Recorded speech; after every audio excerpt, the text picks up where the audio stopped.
All right, here we are, part 3, the best for last and the longest. I'm pulling into Wynooche Road. When I pulled into this road, I saw a whole bunch of people heading my way, and my first thought was like, oh man, it's going to be busy, I'm going to get stuck behind someone. But then I noticed that they were driving fairly quickly, and that some of the cars on the road were more driver-focused cars. So I started to get a little bit of hope that this might actually be a popular driving road. And lucky for me, most of the cars were coming south. I pulled into the spot trying to set up the cameras and avoiding the holes, and once the coast was clear, I became acquainted with the short stretch of Wynooche Road. It was a real pleasure. I was really pleasantly surprised. I had a smile on my face, and it definitely stuck out. At the end of the day, when I thought about the roads driving out to Damon Point, this one really stood out. It had tighter curves than the roads that I had been on earlier in the day. It had pretty good elevation changes, and there wasn't really anybody in front of me, so I kind of had an open road. This is really the kind of road that I like to find.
One thing did happen. I did discover that you shouldn't mount your camera on the windshield where the wipers will hit it. Oh my God. So I'm driving, I hit the wipers, there's a little bit of little rain comes down, and I see the wiper hit the camera mount and go back over, and I'm like, oh man. So I pulled over to this little spot to fix the wiper and move the camera. And after I looked at what did to the wiper, it totally bent the wiper, and so I had to kind of snap it back into place. But when I would use the wiper, it would this noise, like that skipping thing. And I just was like, oh, at some point the blade casing is going to break and it's going to scratch the windshield. That'll be a whole bunch of fun. And then whenever I would use the wipers, when I had to use them, because I would try to let it go as long as possible, I was just kind of like, oh, here we go. It's going to happen. It's going to break. Luckily, it didn't. And I tried to be as conservative as possible when I used the wipers, which you probably see in the video. I don't use them that much.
after my short little bit on Wynooche Road, I turned left onto a short stretch called Wynooche Wishkah Road. One thing, I'm sorry, I'll apologize now, I didn't get out and wipe the camera lenses in the front and back cameras. I should have, but you kind of get in this groove where you're driving and you want to get through it. Not get through it, you want to just keep driving. And so I didn't pull over. It wasn't as good maybe as Wynooche. Like I felt like the road was more compressed and the turns were like closer together on Wynooche Road versus Wynooche Wishkah. It wasn't bad, but it just, it was a solid road. It just wasn't as good.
this guy in the blue SUV, and I felt like he was feeling me there, and I could just be total driving narcissism or a narcissistic driver, but I felt like he was there, or I felt like he felt me back there, like I was exerting some back pressure, and he tried to push it a little bit.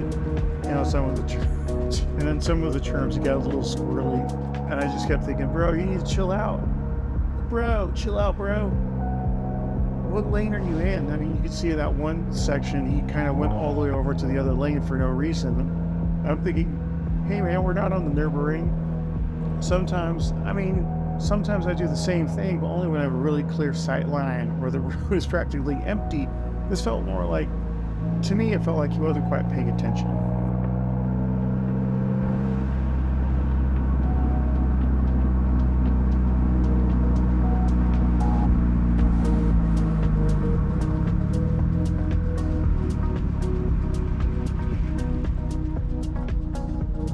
At the end of Wynooche Wishkah Road, you turn right onto just straight up Wishka Road, and that's just kind of more a set of straighter sections, like just very little curves, mostly just these kind of like straight sections with a little bit of a curve in between them. Nothing major.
After that, I turned left on a short run on Wiskah, turned left for a short stretch on Wishka Hoquiam Road, which then was really quick before turning onto East Hoquiam Road.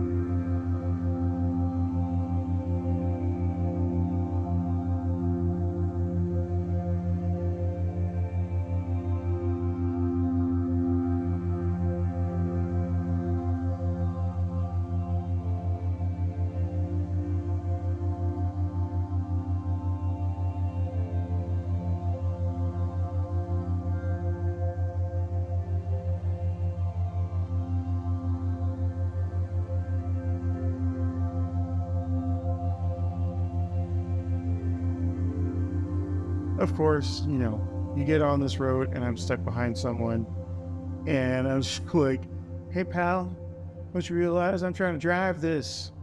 Get out of the way. I mean, of course, that's just dumb. You just kind of feel that sometimes when you're out there. Finally, I found one of those comically short passing zones, or This one was actually a little bit longer than normal, but it's still pretty short, and I can get around that little wagon. And then, like, not long after that, Washington pulls a fast one on me with a really nice passing stretch in a good spot. Like, it's two people designing these roads. You know, when I'm out here on this kind of road, driving these stretches reminds me a lot of the road places that I grew up in, except here it's significantly greener with a much denser and wetter forest. But, you know, the little ranches and stuff like that are pretty common in the places I've lived in the past.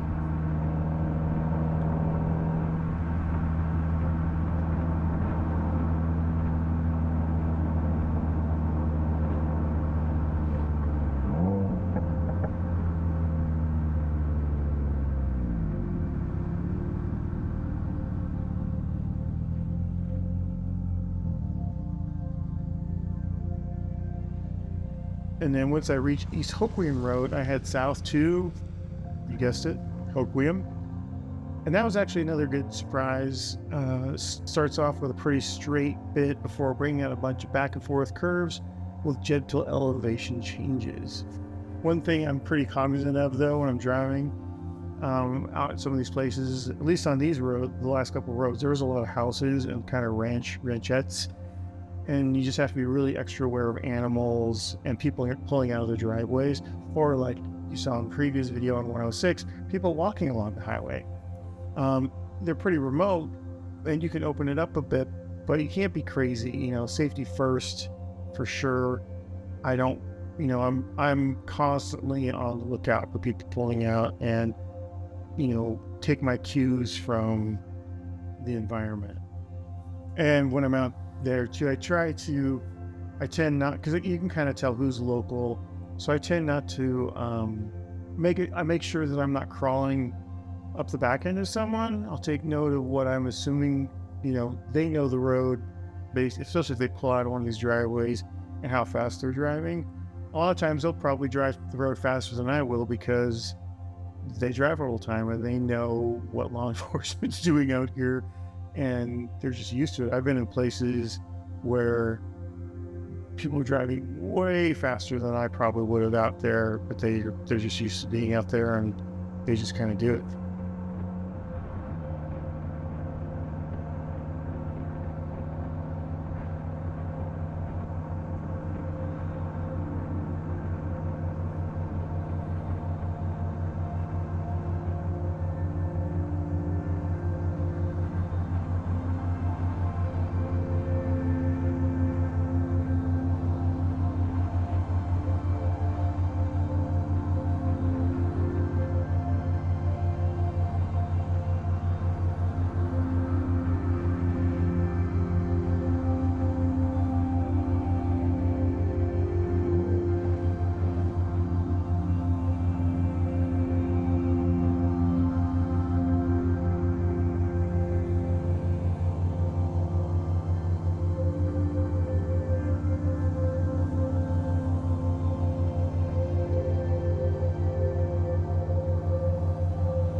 So then, you at the end of that, I turn into Woodlawn, which is kind of a suburb of Hoquiam.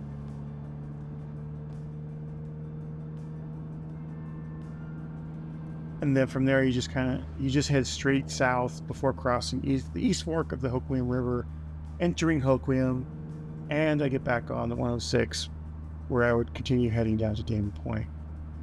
One thing I want to bring up, which is kind of weird, is I had a real debate with myself about this last episode because it is relatively longer, and I'm wondering if I should cut these down to more like highlights of the road.